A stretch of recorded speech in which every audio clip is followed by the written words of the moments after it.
अस्सलाम वालेकुम स्टूडेंट्स, दुरूद पाक पढ़ लें। उसके बाद हम अपना आज का लेक्चर जो है उसको स्टार्ट करते हैं।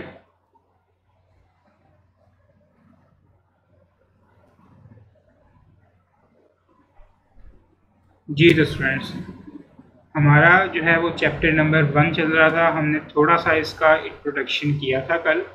आज बाकायदा तौर पे हम अपने सिलेबस का आगाज़ करेंगे, जिसमें पहली प्रायोरिटी हमारी जो है वो चैप्टर नंबर 1 है, जिसका नाम इंट्रोडक्शन टू लीगल सिस्टम है। कल हमने थोड़ी सी बात की थी जो हमारे सोर्सेज हैं ला के, उसके बारे में ला के डेफिनेशन पढ़ी थी, थोड़ी सी मर्केंटाइल ला की डेफिनेशन पढ़ी थी, और आप लोगों को मैं जो है वो गाइड भी कर दिया था इनमें से चीज़ें याद करने वाली कौन कौन सी हैं। आज जो हमारे टॉपिक्स होंगे जो आज हमने कवर करने हैं, सबसे पहले हम बात करेंगे civil law and criminal law के बारे में। उसके बाद इस टॉपिक के हवाले से जितने भी क्वेश्चंस आपके ICAP स्टेट टेक्स्ट में हैं, आपके क्वेश्चन बैंक में हैं, आपके जो है वो पास पेपर में आ चुके हैं, उन क्वेश्चंस को हम रिव्यू कर रहे होंगे। उसके बाद मैं आपसे लास्ट में थोड़ी सी डिस्कशन करना चाहूँगा basic structure of constitution of Pakistan के बारे में। ये एक अलग टॉपिक और न्यू टॉपिक जो है वो हमारे सिलेबस का हिस्सा बना है। इसमें वो थोड़ा सा पूछ लिया करता है।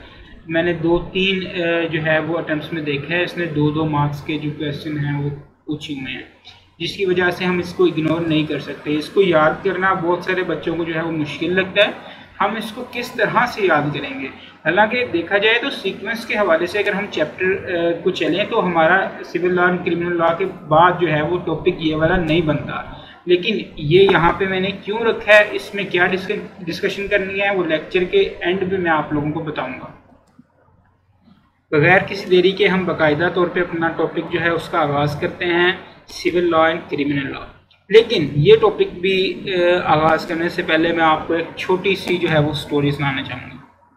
4 दोस्तों की story, mister A, mister B, mister C and mister D.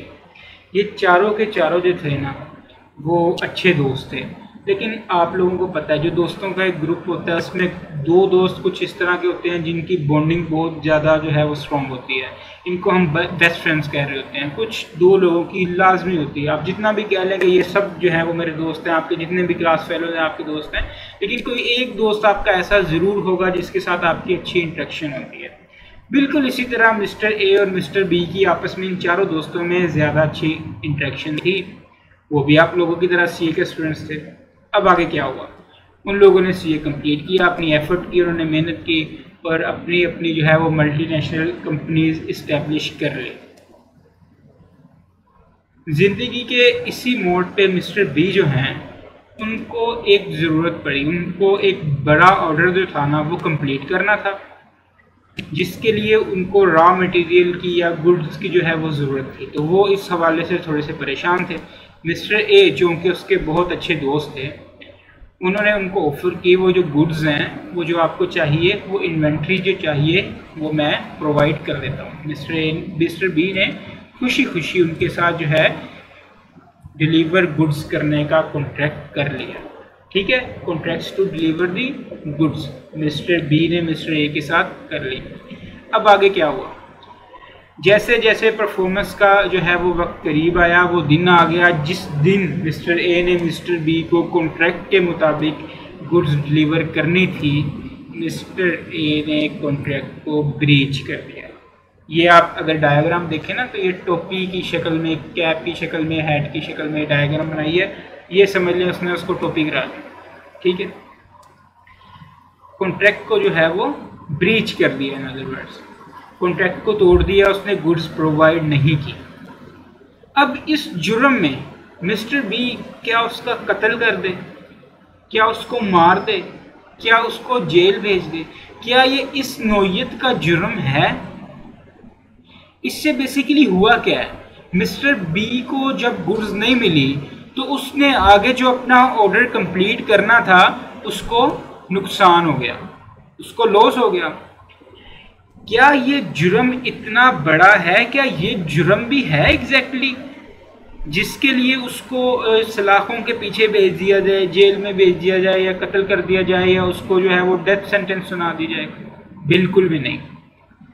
इसमें क्या क्या ऑप्शंस मिस्टर बी के पास अवेलेबल हो सकते हैं। लॉजिकली हम सोचें अगर तो मिस्टर बी का क्या हुआ है, नुकसान हुआ है, तो मिस्टर बी जाके उसे कहे कि भाई मेरा इतना नुकसान हुआ है, आपने मुझे कहा था, आपने मेरे साथ कॉन्ट्रैक्ट किया था, गुड्स जो है वो मैं डिलीवर करूंगा, आपने गुड्स डिलीवर नहीं की, आपके डिलीवर गुड्स ना करने की वजह से मुझे नुकसान हुआ है, मैं रेवेन्यू या कंपनसेशन जो है वो क्लेम करूँ आपसे, अब इस नुकसान की आप भरपाई करें।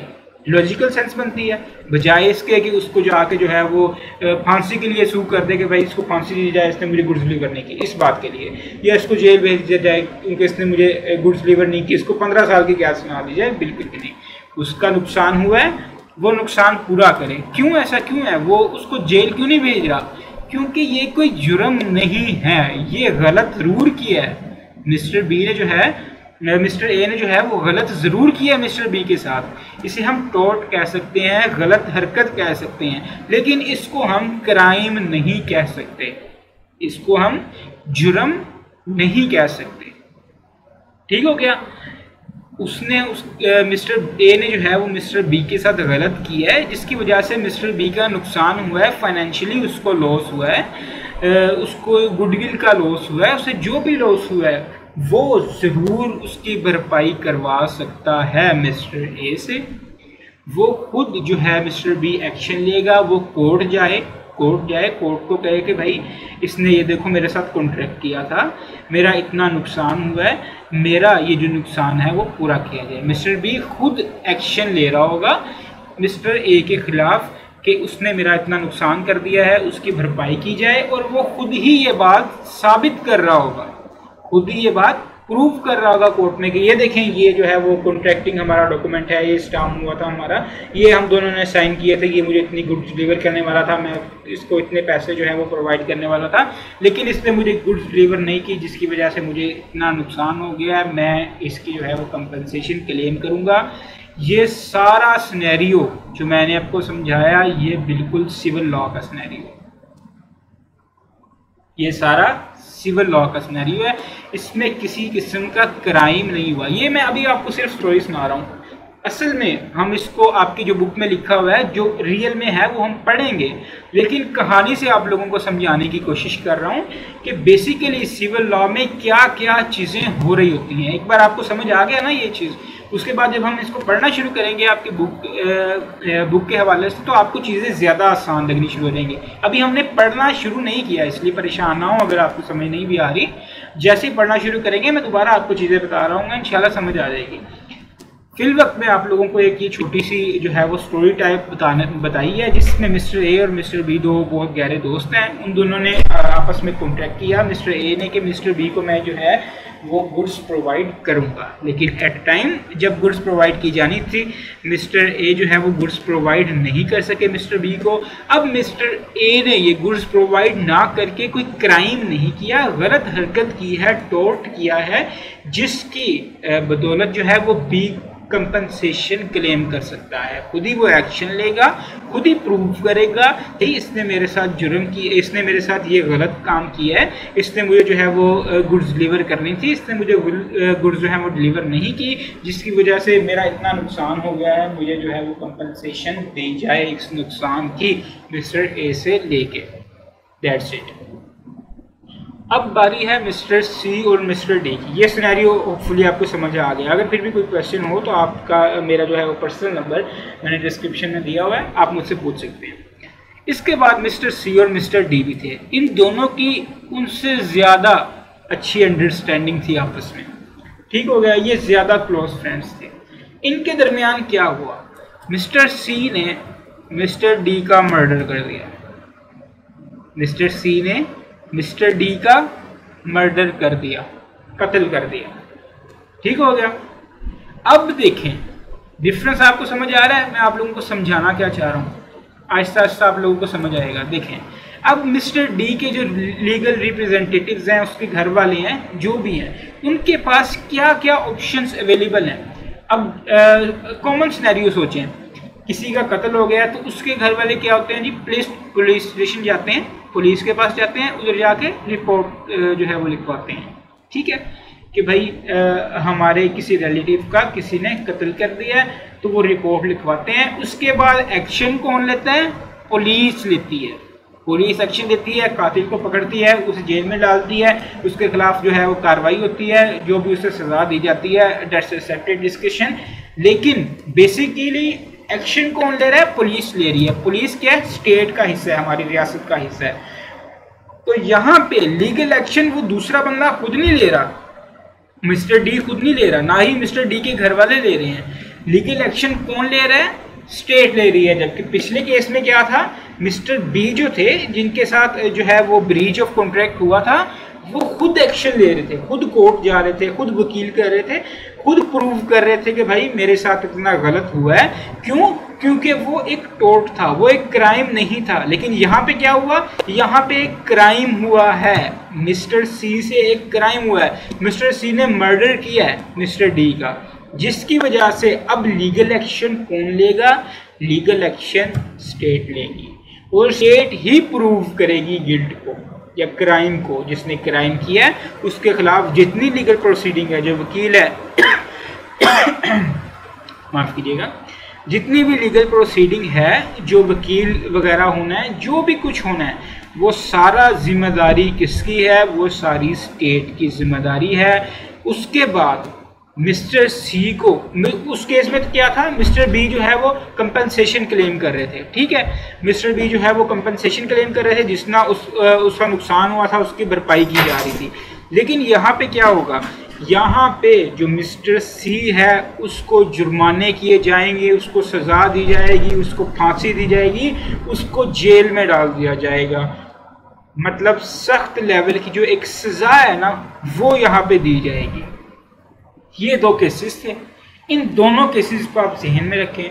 जो पहला केस था वो सिविल लॉ से रिलेटेड था, और जो दूसरा केस था, जो दूसरी स्टोरी थी मिस्टर सी और डी की, ये जो है ये क्रिमिनल लॉ से जो है वो रिलेटेड थी, ठीक है। ये थोड़ी थोड़ी बातें थी, होपफुली आप लोगों को समझ आई होंगी। अब हम बुक की तरफ मूव करते हैं कि बुक में क्या हो रहा है। पहले मैं आपको दोबारा से ओवरव्यू देता हूँ। पहला केस क्या था? पहले में जो मिस्टर ए है और मिस्टर बी दो दोस्त थे। मिस्टर ए ने जो है वो गुड्स प्रोवाइड करने का कॉन्ट्रैक्ट किया मिस्टर बी के साथ, लेकिन एंड टाइम पे उसने धोखा दे दिया, उसने गुड्स प्रोवाइड नहीं की, जिसकी वजह से मिस्टर बी का नुकसान हो गया। मिस्टर बी कोर्ट के, मिस्टर बी ने खुद लीगल प्रोसीडिंग की, खुद प्रूव किया कि मिस्टर ए ने जो है वो मेरे साथ गलत काम किया है, उसने गलत हरकत की है। ये जो है उसने मुझसे प्रॉमिस किया था, उसने कॉन्ट्रैक्ट किया था कि गुड्स डिलीवर करेगा, लेकिन उसने गुड्स डिलीवर नहीं की, जिसकी वजह से मेरा इतना नुकसान हो गया है। कोर्ट ने कहा कि आप कंपनसेशन दो इसको, बजाय इसके कि कोर्ट उसको जेल में भेजती। ये क्योंकि ये एक क्राइम नहीं था, ये एक टोर्ट था, ये एक गलत हरकत थी, गलत काम था, जिसकी बेस पे उसको जुर्म की सज़ा नहीं दी जा सकती, कंपनसेशन ज़रूर दी जाएगी। दूसरे केस में क्या था? मिस्टर सी मिस्टर डी दो पर्सन्स थे, मिस्टर सी ने मिस्टर डी का मर्डर कर दिया। अब ये मर्डर जो है ये एक क्राइम है, जिसकी बेस पे मिस्टर डी जो है, मिस्टर सी जो है, उनको पनिशमेंट सज़ा दी जाएगी, इवन कि उनको फांसी भी दी जा सकती है। और ये जो लीगल एक्शन होगा, जो कुछ भी होगा, और ये जुर्म जो भी प्रूव करेगा, ये सारी जिम्मेदारी किसकी होगी? ये आपकी स्टेट की होगी। अब हम बुक की तरफ आते हैं, criminal law and civil law. देखें, सबसे पहले लिखा हुआ है डिफरेंस, उसके बाद क्रिमिनल लॉ, उसके सिविल लॉ, उसके बाद क्रिमिनल लॉ। पहला जो डिफरेंस है दोनों में, वो डेफिनेशन की बेस पे है। अब डेफिनेशन पे हमने कल भी थोड़ी सी बात की थी, जिस वक्त हम गालिबन जो है वो बिजनेस लॉ की डेफिनेशन पढ़ रहे थे, तब मैंने थोड़ी सी सिविल लॉ पे बात की थी। बिल्कुल वही चीज़ है इसकी डेफिनेशन पे। देखिए, पढ़ें, हम मेरे साथ पढ़ें सिविल लॉ की definition. Civil law sets out the rights and duties of persons as between themselves. Civil law sets out the rights and duties of persons as between themselves. लोगों के, पर्सन्स के आपस के मामलात, उनकी राइट्स, उनकी duties, उनके हकूक, एक इंसान का दूसरे इंसान पे क्या हक है, क्या फर्ज है, उनको डील करता है सिविल लॉ, ठीक है। जबकि क्रिमिनल लॉ क्या करता है? Criminal law is concerned with conduct that is considered so undesirable that the state punish the person who transgress. देखें, जिस बंदे ने भी क्रिमिनल लॉ का ब्रीच किया है वो इंतहाई नामुनासिब तस्वुर किया जाता है, और जो स्टेट है आपकी उस पर्सन को, इस तरह के लोगों को सजाएं दिलवा रही होती है। देखिए मेजर डिफरेंस यहाँ पे आपको नजर आना चाहिए सिविल लॉ और क्रिमिनल लॉ के बारे में। सिविल लॉ में क्या है, हम रेगुलेट कर रहे हैं लोगों के आपस के मामला, लोगों के आपस के ताल्लुकात। जैसे अभी कॉन्ट्रैक्ट की मैंने आपको एग्जांपल दी, एक बंदे ने दूसरे बंदे के साथ कॉन्ट्रैक्ट किया, ये उन दोनों का मामला था, उनके दरमियान जो है वो तनाज़ा खड़ा हो गया, एक बंदे ने दूसरे बंदे को गुड्स डिलीवर नहीं की। अब इस तरह के जितने भी मामला हैं वो कौन देख रहा होगा, सिविल लॉ देख रहा होगा। जबकि ऑन दी अदर हैंड जितने भी क्राइम से रिलेटेड मामला हैं जो माशरे का नासूर हैं, अनडिज़ायरेबल तस्वुर किए जाते हैं, इस तरह के जितने भी मामला, जितने भी कंडक्ट्स होंगे, इनको कौन डील कर रहा है, इनको क्रिमिनल लॉ डील कर रहा है। ये उनकी बेसिक डेफिनेशन। उसके बाद इसकी एक्सप्लेनेशन की तरफ आते हैं। The person whose rights have been affected, ये हम सिविल लॉ की बात कर रहे हैं, सिविल लॉ की explanation. The person whose rights have been affected can claim a remedy from wrongdoers। अब उस एग्जाम्पल को, सिनेरियो को अपने जहन में ले आए, मिस्टर ए और मिस्टर बी वाला जो भी सिनेरियो था, उसमें क्या हो रहा था, जिस पर्सन ने ब्रीच किया था, मिस्टर ए ने गलती की थी, मिस्टर ए ने जो है वो गुड्स प्रोवाइड नहीं की थी, तब क्या किया था, मिस्टर बी ने खुद जाके उसके खिलाफ लीगल प्रोसीडिंग शुरू करवाई थी। The person whose rights has been affected, जिस पर्सन के राइट्स जो हैं वो अफेक्ट हुए हैं, can claim a remedy from the wrong doer, वो जिसने गलती की है उसके खिलाफ खुद जाके वो क्लेम कर सकता है उसकी कंपनसेशन, उसका जो नुकसान हुआ है उसकी भरपाई वो खुद जाके क्लेम कर सकता है।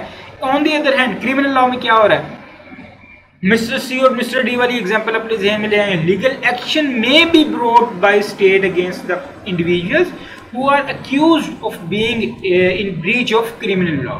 It is the responsibility of state to bring these legal action in criminal trials.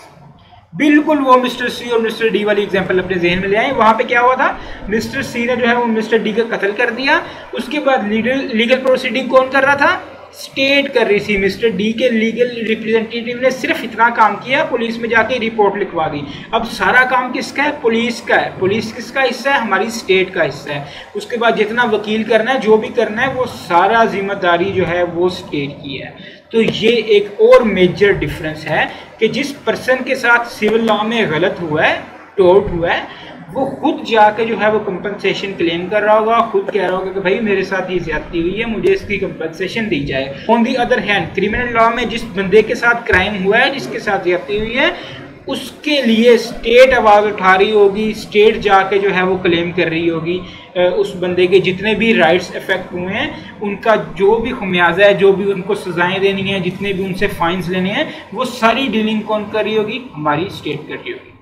Next difference, violation of civilised tort not crime. ये मैं आप लोगों को बता चुका हूँ कि ये वायलेशन जो है ये एक गलत हरकत है, ये एक जुर्म नहीं है, जबकि violation of criminal law is a crime. That's a simple thing. मुझे लगता है इस पर हमें ज़्यादा डिस्कशन की ज़रूरत है। Purpose, the purpose is to provide a means whereby an injured party can obtain compensation. Civil law का क्या मकसद है, एक बंदे के साथ ज्यादती हुई है, उसका जो नुकसान हुआ है उसके नुकसान की भरपाई कर दी जाए।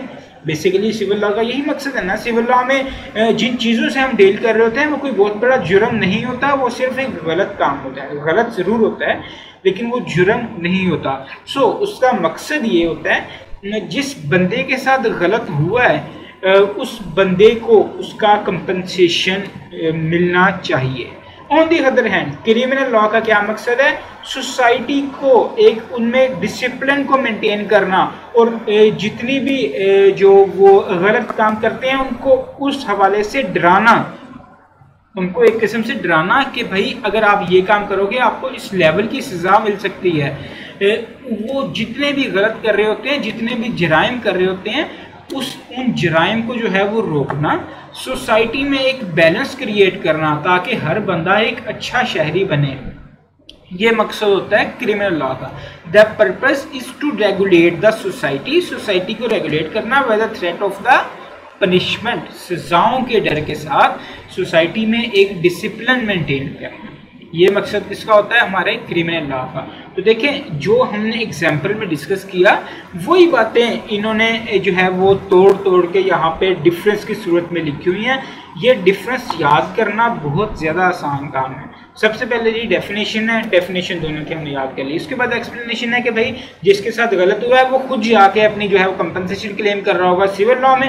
उसके बाद क्रिमिनल लॉ में स्टेट जो है वो सारी प्रोसीडिंग कर रही होगी। वायलेशन में क्या है भाई? सिविल लॉ जो है उसकी वायलेशन एक टोर्ट है, एक क्राइम नहीं है, जबकि क्रिमिनल लॉ की वायलेशन क्या है? क्राइम है। आसान है बिल्कुल याद करना। पर्पस क्या है? सिविल लॉ का मकसद है लोगों के आपस के मामलात को मेंटेन करना, रेगुलेट करना, और अगर किसी का नुकसान हुआ है जिस पार्टी का, उस नुकसान की उसको भरपाई करवाना। On the other hand criminal law का क्या काम है? सोसाइटी को रेगुलेट करना और पनिशमेंट से उनको डराना कि वो क्राइम की तरफ ना जाएं, सख्त सजाओं से उनको डराना कि सोसाइटी में जितने भी लोग हैं वो एक डिसिप्लिन का मुजाहरा करते हुए सोसाइटी में ज़िंदगी गुजारें, बजाय इसके कि क्रिमिनल एक्टिविटीज़ में इन्वॉल्व हैं। बेसिक डिफरेंसेस हैं सिविल लॉ और क्रिमिनल लॉ में। उसके बाद नेक्स्ट डिफरेंस की बात करते हैं, हार्म कॉज्ड। अगर किसी को कोई नुकसान हुआ है तो ओबियसली जिसको नुकसान हुआ है, सिविल लॉ की अगर हम बात करें, मिस्टर ए और मिस्टर बी के केस में क्या हुआ था? मिस्टर बी को नुकसान हुआ था, मिस्टर बी ने जाके जो है वो अदालत में सू किया कि भाई मुझे नुकसान हुआ है, मुझे कंपनसेशन चाहिए। बिल्कुल यही चीज़ इधर लिखी हुई है, the Clement shoes the defendant for harm cause. जो भी नुकसान हुआ है जिसका भी, वो उसको सू खुद कर सकता है।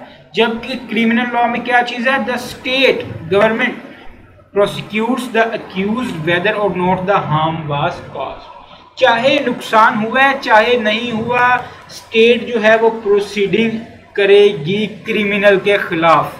अब इस चीज़ को आप ध्यान से सुने। सिविल लॉ में क्या हुआ है?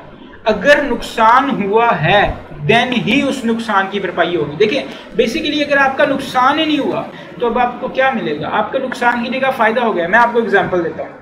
आपने अपने दोस्त के साथ कॉन्ट्रैक्ट किया कि भाई मैं आपसे लैपटॉप खरीदूंगा 30 दिसंबर को, 15,000 का मुझे आप लैपटॉप बेचिएगा। आपके दोस्त ने कहा ठीक है मैं 15,000 का लैपटॉप आपको बेच दूंगा। आप दोनों ने आपस में कॉन्ट्रैक्ट कर लिया। कॉन्ट्रैक्ट की सारी टर्म एंड कंडीशंस जो हैं वो आप लोगों पे अप्लाई हो चुकी हैं। अब क्या हुआ आगे? 30 दिसंबर आई, आपके दोस्त ने आपको 15,000 रुपये का लैपटॉप देना था। उसने कहा कि भाई मैं आपको 15,000 का अपना लैपटॉप नहीं दे सकता। उसने क्या किया? कॉन्ट्रैक्ट को ब्रीच कर दिया। 30 दिसंबर में आप मार्केट में गए, आपको सेम लैपटॉप 13,000 रुपये में मिल गया।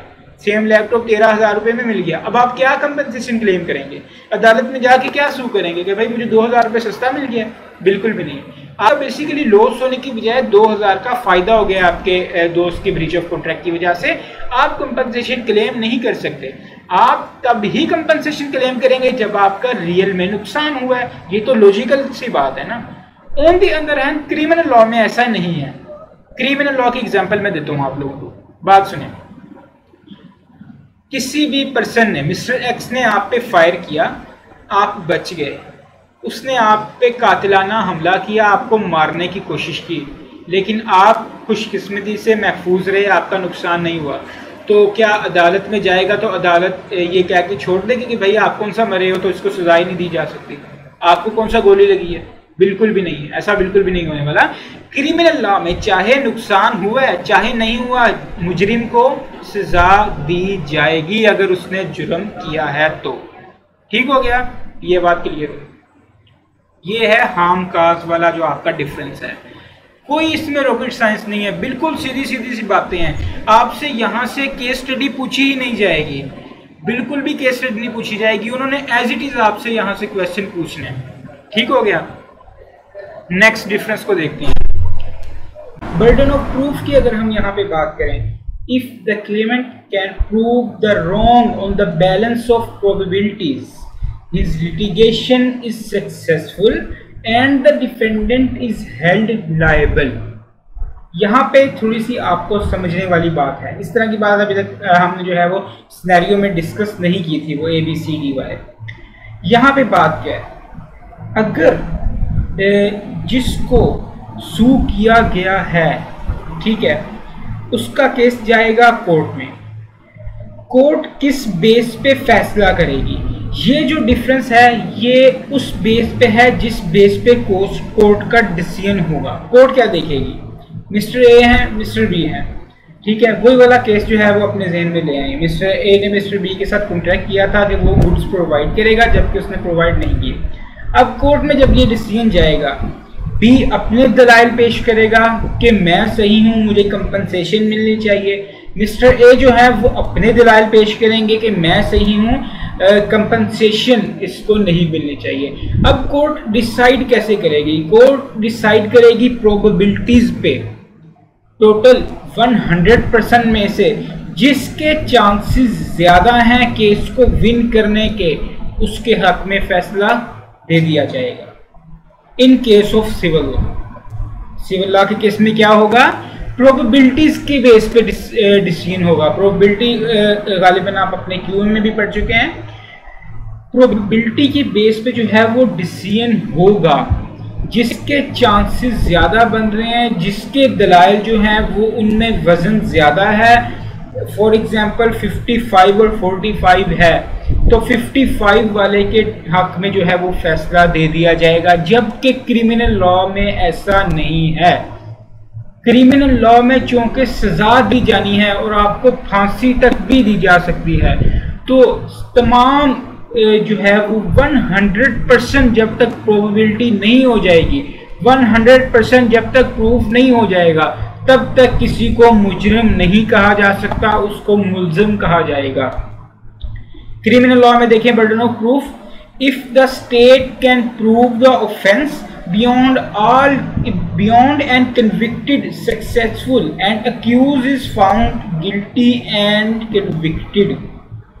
ठीक हो गया कि अगर जो है जिस पे इल्ज़ाम लगा है, जो कन्विक्ट है, उस पे कंप्लीटली प्रूफ ना हो जाए तब तक वो जो है मुल्जिम तस्वुर किया जाएगा, उसको मुजरिम नहीं कह सकते, ना ही उसके खिलाफ फैसला सुनाया जा सकता है, ना ही उसको किसी किस्म का फाइन किया जा सकता है, ना ही उसको किसी किस्म की पनिशमेंट दी जा सकती है, जब तक उस पर 100% प्रूफ ना हो जाए। देखें जो जुर्म है ना, जुर्म उसकी सज़ा चूँकि बड़ी है, बहुत बड़ी है, इस वजह से उसको बियॉन्ड आल जो है वो रीजनेबल डाउट्स उसको क्लियर करना ज़रूरी है, जबकि सिविल लॉ के केस में ऐसा नहीं है। सिविल लॉ के केस में प्रोबेबिलिटीज़ की बेस पे फैसला किया जाता है, जिसके जो है वो दलाइल में वज़न ज़्यादा हो उसके हक में फैसला दे दिया जाता है। बात सिर्फ इतनी है।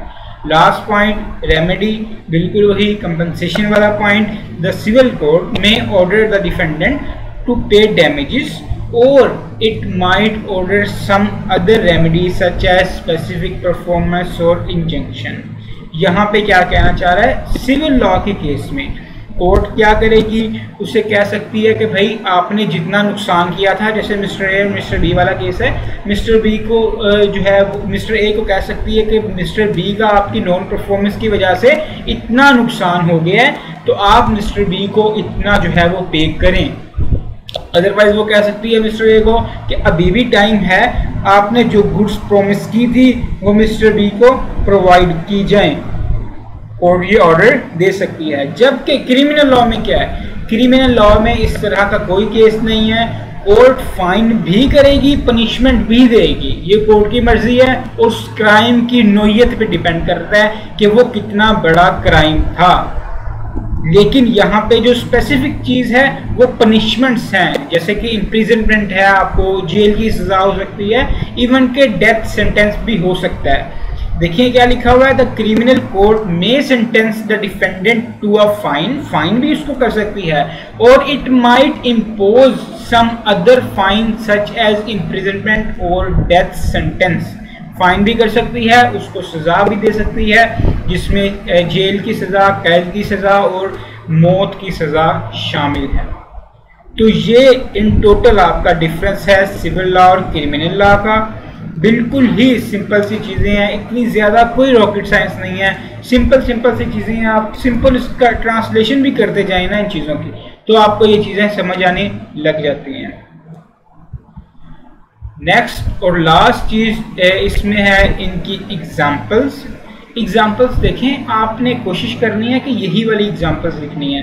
ख़ास तौर पे सिविल लॉ की जो एग्जाम्पल्स हैं, यहाँ पे जिस तरह लिखा हुआ है प्रॉपर्टी डिस्प्यूट्स हो सकते हैं, आपस का प्रॉपर्टी का तनाज़ा हो सकता है कि भाई ये वाला प्लॉट जो है वो मेरा है, दूसरा बंदा कहता है कि नहीं ये वाला प्लॉट जो है वो मेरा है, तो ये भी जो है वो सिविल लॉ में आ सकता है। वर्क रिलेटेड डिस्प्यूट्स हो सकते हैं एम्प्लॉयमेंट लॉ के, और इसकी अपनी तनख्वाहों से रिलेटेड कुछ मसले हो सकते हैं, बोनसेस से रिलेटेड मसले हो सकते हैं। इसके अलावा claim by customer against manufacturers और सर्विस प्रोवाइडर्स हो सकते हैं, कमर्शियल डिस्प्यूट्स हो सकते हैं, बिजनेस एंटिटीज़ के आपस के डिस्प्यूट्स हो सकते हैं, कॉपीराइट डिस्प्यूट्स हो सकते हैं। तो ये मुख्तलिफ किस्म की एग्जांपल्स हैं। ख़ासतौर पे कॉन्ट्रैक्ट एक्ट जो है ये हम पढ़ने जा रहे हैं। हमारा नेक्स्ट जो है चैप्टर 1 के बाद कॉन्ट्रैक्ट एक्ट ही स्टार्ट होने वाला है। हमारी जो गालिबन ग्रेड बी है, तकरीबन 9 चैप्टर जो है वो हम कॉन्ट्रैक्ट एक्ट पे पढ़ने वाले हैं। इसके अलावा क्रिमिनल लॉ पे पाकिस्तान पीनल कोड है, एंटी मनी लॉन्ड्रिंग एक्ट है, prevention of electronic crimes act है।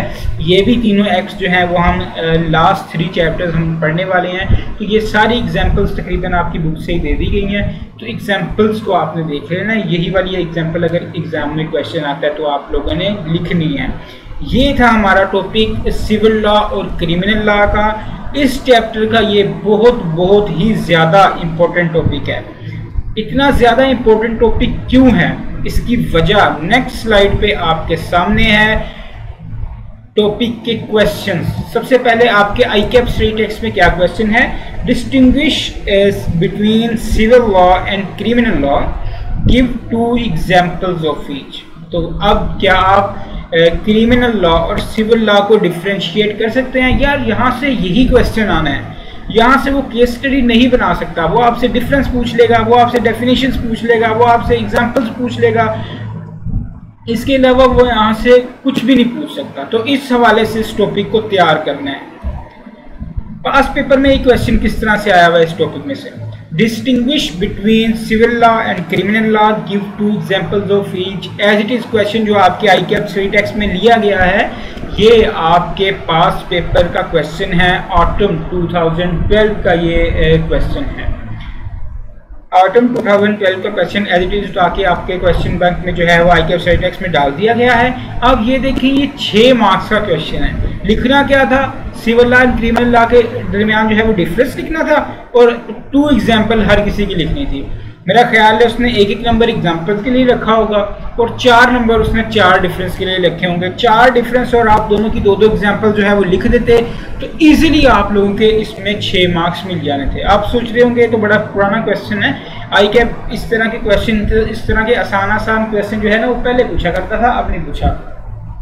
नेक्स्ट क्वेश्चन देखें, 2022 की अटेम्प्ट का, मार्च 2022 की अटेम्प्ट, अभी जो रिसेंट अटेम्प्ट है उससे पहले वाली अटेम्प्ट में पूछा गया है। Explain any 4 differences between civil law and criminal law, also identify any 2 criminal laws which are presently enforced in Pakistan. 5 number का क्वेश्चन उसने 2022 की पहली अटेम्प्ट में पूछा है। सेम वही क्वेश्चन है, 4 डिफरेंसेस पूछे हैं उसने सिविल लॉ और क्रिमिनल लॉ के, और 2 क्रिमिनल लॉज पूछे हैं, सिर्फ 2 क्रिमिनल लॉज। आपकी यहाँ पे पीछे जो एग्जाम्पल पिछले पेज में पढ़ी है, 3 तो उसमें भी लिखे हुए थे। 5 नंबर के लिए इतना आसान उसने क्वेश्चन पूछा है। आप क्वेश्चन से अंदाज़ा लगा सकते हैं ये टॉपिक जो है वो कितनी इम्पोर्टेंस रखता है एग्जामिनर के जो है वो हवाले से। तो ये टॉपिक आपने लाजमी अच्छी तरह से याद करना है, समझना भी है और इसको क्रैम भी करना है, याद भी करना है अच्छी तरीके से।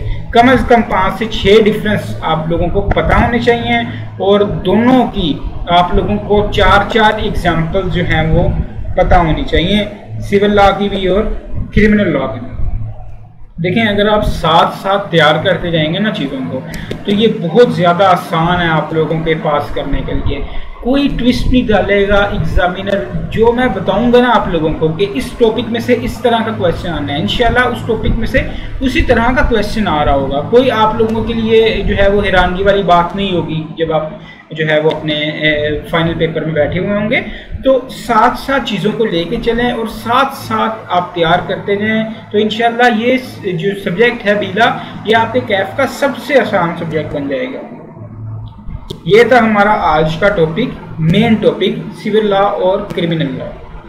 इसके बाद मैंने आप लोगों को कहा था कि मैंने थोड़ी सी डिस्कशन जो है वो इसमें जो नया टॉपिक ऐड हुआ है, basic structure of constitution of Islamic Republic of Pakistan. बच्चे ये टॉपिक जो है ये कम्प्लीटली आपकी क्रैमिंग पे बेस करता है। आपने इस पूरे टॉपिक को रटा मारना है। ये टॉपिक देख के आपने परेशान नहीं होना। मैं आप लोगों को बताऊंगा कौन कौन सी चीज़ें आप लोगों ने इस टॉपिक में से याद करनी है, क्योंकि ये टॉपिक जो है वो 2 से 3 बार मेरा ख्याल एग्जामिनर जो है वो टेस्ट कर चुका है। तो हम इसके पास पेपर के क्वेश्चन भी देख रहे होंगे। इस टॉपिक को इकट्ठा याद करना जो है ना, और याद एक ही दिन में आप लोगों को टॉपिक मैं पढ़ा दूं और कहूँ याद कर लें, तो शायद आप लोगों के लिए याद करना मुश्किल हो जाएगा। और बहुत से बच्चे इस टॉपिक को स्किप कर रहे होते हैं कि यार यहाँ से क्वेश्चन आएगा तो 2 नंबर का ही आएगा, 3 नंबर का ही आएगा। ये टॉपिक जो थोड़ा सा उनको मुश्किल लग रहा होता है। पिछले जो हमारे टेस्ट सेशन है एससी लर्निंग में काफ़ी स्टूडेंट्स की मुझसे बात हुई थी और मोस्टली स्टूडेंट्स ने पेपर्स के करीब ये वाला टॉपिक जो है वो स्किप किया हुआ था। तो इसलिए मैंने थोड़ा अलग तरीका सोचा इसको याद करने का। इसको हम डिवाइड करेंगे जो है वो 4 लेक्चर्स में। ये बिल्कुल नहीं है कि 4 लेक्चर में एक ही टॉपिक पढ़ा रहा हूँगा। हम अपना रूटीन वर्क कर रहे होंगे, रूटीन का हमारा लेक्चर चल रहा होगा और लेक्चर के एंड पे 5 से 10 मिनट हम इसको दे रहे होंगे डेली थोड़ा थोड़ा। और इस तरह करके 4 लेक्चर्स में हमारा ये टॉपिक भी कवर हो जाएगा और आप लोगों के लिए आसान हो जाएगा इसको याद रखना भी, क्योंकि जब हम थोड़ा थोड़ा करके इसको याद कर रहे होंगे, इसको क्रैम कर रहे होंगे, तो आप लोगों के जहन में बैठाना इसको आसान हो जाएगा। आज हम इसका थोड़ा सा इंट्रोडक्शन देखते हैं कि ये basic structure of constitution of Islamic Republic of Pakistan क्या है, और इसमें से भी मैं आपको बताऊंगा कि आप लोगों को क्या आ सकता है, क्या चीज़ आपने याद करनी है। इसके बाद हम 3 से 4 पार्ट्स में मेरे ख्याल से इसको हमें, या 3 पार्ट्स में इसको हमें डिवाइड कर देना चाहिए डेली अपने रूटीन लेक्चर के बाद। आखिर में थोड़ा सा टाइम इसके लिए रख लें और लेक्चर के बाद जब आप अपना बाकी लेक्चर रिवाइज कर रहे होंगे, चीज़ें याद कर रहे होंगे, इसको भी टाइम दें, इसको भी आप साथ साथ याद करें। Basic structure of constitution of Islamic Republic of Pakistan. Pakistan का जो आइन है, पाकिस्तान का जो कानून है, उसका स्ट्रक्चर क्या है, इस चीज़ पे ये जो है वो टॉपिक बात करता है। कॉन्स्टिट्यूशन ऑफ पाकिस्तान आपने कई बार सुना होगा, 73 का आइन।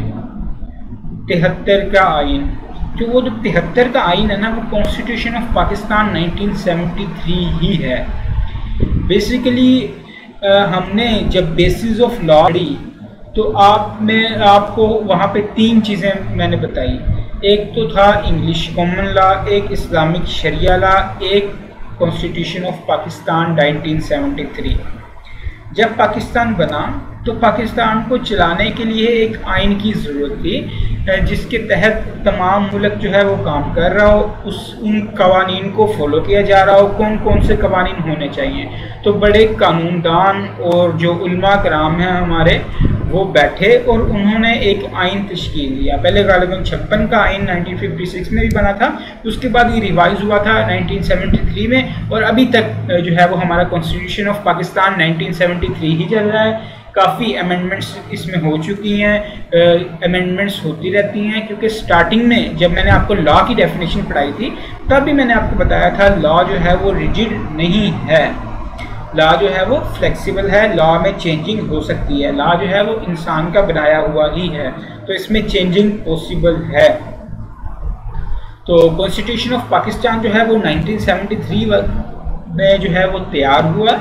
आइन पाकिस्तान का अप्रूव हुआ था ये 10 अप्रैल 1973 को और रेटिफाई हुआ था अगस्त 14, 1973 को। अब यहाँ से क्या आ सकता है आप लोगों को, यहाँ से MCQs में पूछ सकता है कि भाई बताएं कॉन्स्टिट्यूशन ऑफ पाकिस्तान कब अप्रूव हुआ था। मुझे 3-4 ऑप्शन दे दे, अप्रैल 10, 1973, अगस्त 14, 1973, इसके अलावा भी 2-4 ऑप्शन दे दे। तो ये पॉइंट आपके लिए जो है वो MCQs में आ सकता है, माइट भी। बाकी यहाँ से क्वेश्चन बनना बहुत मुश्किल है। Parliament can not make law against constitution. जो कॉन्स्टिट्यूशन है, अब पार्लियामेंट जो है उसके पास लॉ मेकिंग पावर है। हम अपने फर्स्ट लेक्चर में थोड़ा सा डिस्कस किया था, मैंने आप लोगों को बताया था कि लॉ कौन बना रहा होता है। हम जब सोर्सेज ऑफ लॉ पढ़ रहे थे लेजिस्लेशन में हम गए थे, लेजिस्लेशन पार्लियामेंट कर रही होती है, पार्लियामेंट जो है वो लॉ बना रही है। लॉ जो पार्लियामेंट जो है वो हर लॉ बना सकती है एक्सेप्ट फॉर वो जो है हमारे कॉन्स्टिट्यूशन ऑफ पाकिस्तान 1973 के अगेंस्ट है। 1973 का जो कॉन्स्टिट्यूशन है उसके खिलाफ कोई भी लॉ पाकिस्तान में नहीं बन सकता। पार्लियामेंट इस तरह का कोई भी लॉ नहीं बना सकती। ये एक छोटा सा पॉइंट है। यहाँ से आपको सिर्फ MCQ से आ सकता है, ना ही आपको कोई क्वेश्चन यहाँ से आने की उम्मीद है, ना ही कुछ और। अब कॉन्स्टिट्यूशन ऑफ पाकिस्तान जो है इसका हम स्ट्रक्चर देखते हैं कि कॉन्स्टिट्यूशन ऑफ पाकिस्तान एक किस तरह का होगा। एक यार बुक होगी, बुक की होगी और उसमें क्या चीज़ होगी, प्रीएम्बल होगा। प्रीएम्बल क्या होता है, तमहीद। जब हम कोई बात करते हैं, कोई बात करना चाहते हैं तो पहले उसकी तमहीद बांधते हैं। आपने कई बार सुना होगा अपने दोस्तों से कि यार आप तमहीद ना बांधो, डायरेक्ट बात की तरफ आओ। हम कई बार बात करते करते इस तरह का डायलॉग बोल जाते हैं। तो तमहीद होती है उस पूरी जो बात है उसका स्टार्टिंग पॉइंट, ताकि उस पूरी बात का उस एक पॉइंट में जायज़ा ले लिया जाए कि मैं क्या चीज़ डिस्कस करने लगा हूँ। दिमागी तौर पे आप लोगों को तैयार कर दिया जाए कि मैं इस बारे में बात करने लगा हूँ, वो होती है तमहीद, प्रीएम्बल। तो कॉन्स्टिट्यूशन ऑफ पाकिस्तान में सबसे पहली चीज़ आती है तमहीद। उसमें बताते हैं कि भाई ये कॉन्स्टिट्यूशन किस बारे में बात करता है। दूसरे नंबर पे इसके 12 पार्ट्स हैं, इसको 12 हिस्सों में तकसीम किया गया है और आपके सिलेबस का जो की पार्ट है वो ये 12 पार्ट्स ही हैं। और जो पास पेपर में आए हैं ना, इन 12 पार्ट्स में से 1-2 पॉइंट्स उसने वहाँ पे पास पेपर्स में आपके टेस्ट किए हैं 2-2 नंबर के। तो इसलिए हमने जो मेन याद करने हैं वो ये 12 पॉइंट्स हैं और हम जो डिवाइड करेंगे अपने याद करने वाले डेली के लेक्चर्स में वो यही वाले 12 पॉइंट्स होंगे। उसके बाद इसके 5 शेड्यूल्स हैं। ये 5 शेड्यूल्स आपके जो है वो स्टडी टेक्स्ट पे एक एक लाइन का एक एक शेड्यूल लिखा हुआ होगा। इसके आने के चांसेस बहुत कम है, लेकिन मैं भी वो 2 नंबर के लिए कह के भाई 5 शेड्यूल्स बता दो, तो इनको आप खुद ही जो है वो देख लीजिएगा। एक बार पढ़ने से याद हो जाएंगे। आप ऐसा कर लें कि ये 5 हेडिंग्स लिखी हुई है आपकी बुक्स पे, तो इनको आप देख लीजिएगा। इसके अलावा 280 आर्टिकल्स हैं आपके कॉन्स्टिट्यूशन में। आर्टिकल्स 280 ये रेड में क्यों लिखा हुआ है, क्योंकि ये आपके सिलेबस का पार्ट नहीं है। हमारे सिलेबस का पार्ट क्या है, प्रीएम्बल, 12 पार्ट्स और 5 शेड्यूल्स। प्रीएम्बल क्या होता है, इसमें हमने क्या क्या याद करना है ये आज मैं आपको बताऊंगा। 12 पार्ट्स को जो है वो हम डिवाइड करेंगे, 12 पार्ट्स को हम डिवाइड करेंगे। 5 शेड्यूल जो है वो 5 हेडिंग्स हैं, वो आप देख लीजिए, वो भी आप जहन में रख लीजिएगा अपने। प्रीएम्बल, सबसे पहले हम आज प्रीएम्बल की बात करेंगे। आज आप लोग इस चीज़ को याद करेंगे। क्या आप लोगों ने याद करना है, पहली चीज़ आपने याद रखनी है कि कॉन्स्टिट्यूशन ऑफ पाकिस्तान जो है वो 10 अप्रैल 1973 को अप्रूव हुआ था। दूसरी चीज़ आपने याद रखनी है 14 अगस्त 1973 को ये रेटिफाई किया गया था। तीसरी चीज़ जो है वो पार्लियामेंट के पास ऐसी कोई पावर नहीं है जिसके मुताबिक वो कॉन्स्टिट्यूशन के अगेंस्ट कोई लॉ बना सके। पार्लियामेंट के पास लॉ मेकिंग पावर ज़रूर मौजूद है, लेकिन वो कॉन्स्टिट्यूशन के खिलाफ किसी किस्म का कोई लॉ नहीं बना सकते। ठीक हो गया। अब हम बात करते हैं अपने प्रीएम्बल के बारे में। प्रीएम्बल जैसे मैंने आपको बताया तमहीद है, इसमें हमारे कॉन्स्टिट्यूशन की तमहीद शामिल है, ये हम अभी याद करेंगे। इसमें क्या है, defines the objectives of the provisions of constitution, defines the objectives of the provisions of constitution. ये डिफाइन करता है हमारे कॉन्स्टिट्यूशन की जितनी भी प्रोविजंस हैं उनका मकसद क्या है, इस मकसद को डिफाइन करता है। हमारा प्रीएम्बल जो है कॉन्स्टिट्यूशन का, वो इस मकसद को डिफाइन करता है। पहली चीज़ क्या है, हमारे कॉन्स्टिट्यूशन में ना, कॉन्स्टिट्यूशन बेसिकली है क्या यार, आपका जो आइन है ना उसमें बहुत सारी प्रोविजंस शामिल है। किस प्रोविजन क्या होती है, contract with minor is void, minor के साथ कॉन्ट्रैक्ट वॉइड है, माइनर यानी कि छोटा बच्चा, तफसील से हम ये कॉन्ट्रैक्ट एक्ट में पढ़ेंगे, लेकिन मैं अभी आपके लोगों को बताऊं कि छोटा बच्चा जो है ना उसके साथ कॉन्ट्रैक्ट करने की लॉ इजाज़त नहीं देता। जो अभी मेजर नहीं हुआ, जो 18 साल का नहीं हुआ, हम उसके साथ, कोई भी इंसान उसके साथ कॉन्ट्रैक्ट नहीं कर सकता पाकिस्तान में। तो माइनर के साथ कॉन्ट्रैक्ट करना वॉइड है। ये बात कहाँ लिखी है? ये हमारे कॉन्स्टिट्यूशन में लिखी हुई है और इसी को हम अपने कॉन्स्टिट्यूशन की प्रोविजन कहेंगे। तो ये जितने भी प्रोविजंस हमारे कॉन्स्टिट्यूशन में लिखी हुई हैं, इन कॉन्स्टिट्यूशन की प्रोविजंस का मकसद क्या है, ये बात कहाँ पे लिखी हुई है? ये बात प्रीएम्बल में लिखी हुई है। इसके अलावा प्रीएम्बल में क्या लिखा हुआ है? इसके अलावा प्रीएम्बल में लिखा हुआ है कि भाई मुसलमान जो है वो अपने कुरान और सुन्नत के मुताबिक ज़िंदगी गुजार सकते हैं। जहाँ पे बात है कि मुसलमान अपने कुरान और सुन्नत के मुताबिक ज़िंदगी गुजार सकते हैं, वहाँ पे माइनॉरिटीज़ की ज़रूर बात आएगी, क्योंकि माइनॉरिटीज़ को भी उनके हकूक़ जो है वो हासिल हैं। जो माइनॉरिटीज़ हैं वो भी अपने मजहब और सकाफत के मुताबिक ज़िंदगी गुजार सकती हैं। मेन ये 3 चीज़ें प्रीएम्बल में शामिल हैं। आपसे क्वेश्चन पूछा जाएगा ICAP में कि भाई प्रीएम्बल को डिफाइन करते हैं, प्रीएम्बल को ब्रीफली एक्सप्लेन करते हैं। प्रीएम्बल क्या होता है? What do you understand by preamble? 2 से 3 मार्क्स का आपके लिए पूछा जाता है। आप सबसे पहले बताएंगे कि भाई ये objectives of provisions of constitution को डिफाइन करता है। दूसरी चीज़ आप बताएंगे कि जो मुसलमान हैं वो अपनी ज़िंदगी के, जो अपने कुरान और सुन्नत के मुताबिक ज़िंदगी गुजार सकते हैं। तीसरी चीज़ आप बताएंगे माइनॉरिटीज़ अपने रिलीजन और कल्चर के मुताबिक ज़िंदगी गुजार सकती है। और लास्ट में आप थोड़ी सी एग्जांपल्स दे देंगे कि इसमें जो है वो गारंटी फॉर फंडामेंटल राइट्स भी शामिल है, सेफ गार्डिंग डिप्रेस्ड क्लासेस भी शामिल है, सिक्योरिंग इंडिपेंडेंस ऑफ जुडिशरी भी शामिल है, सेफ गार्डिंग सोवरेन राइट्स भी शामिल है।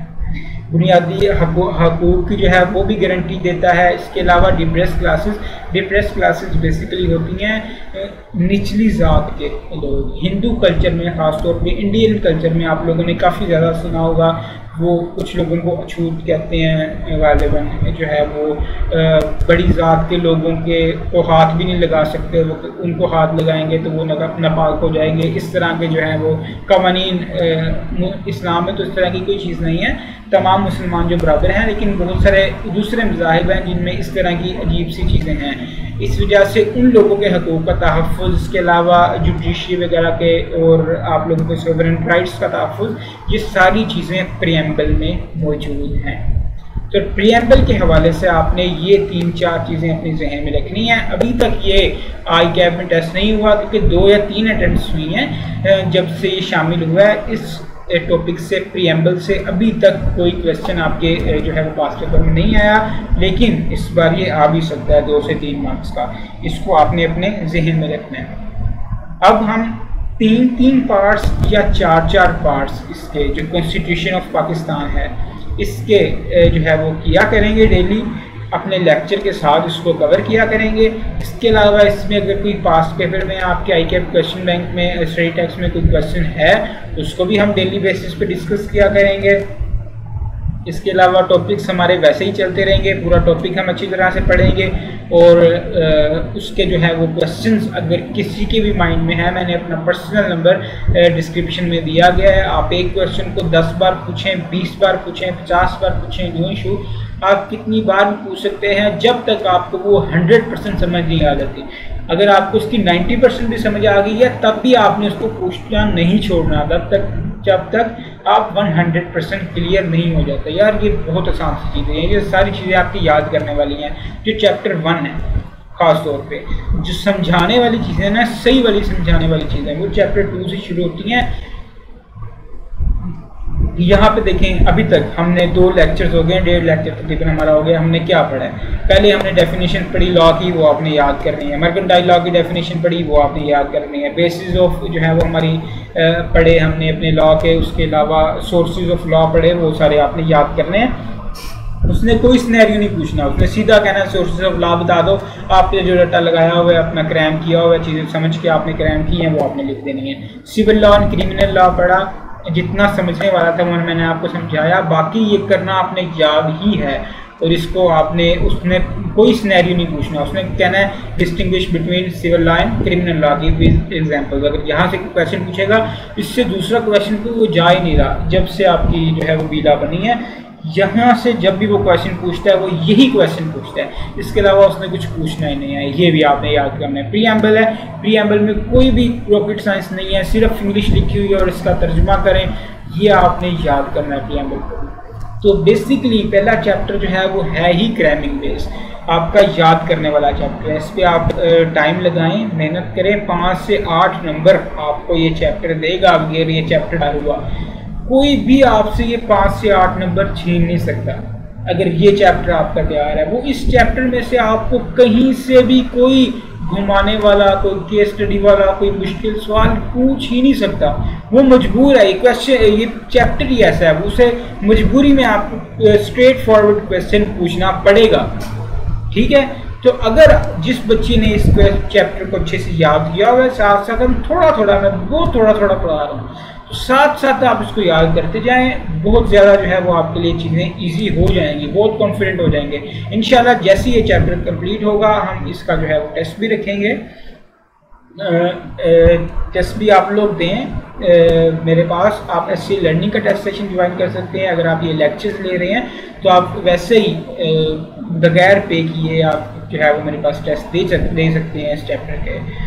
इंशाल्लाह कल जो है वो नए टॉपिक के साथ मुलाकात होती है। तब तक के लिए अल्लाह हाफिज़।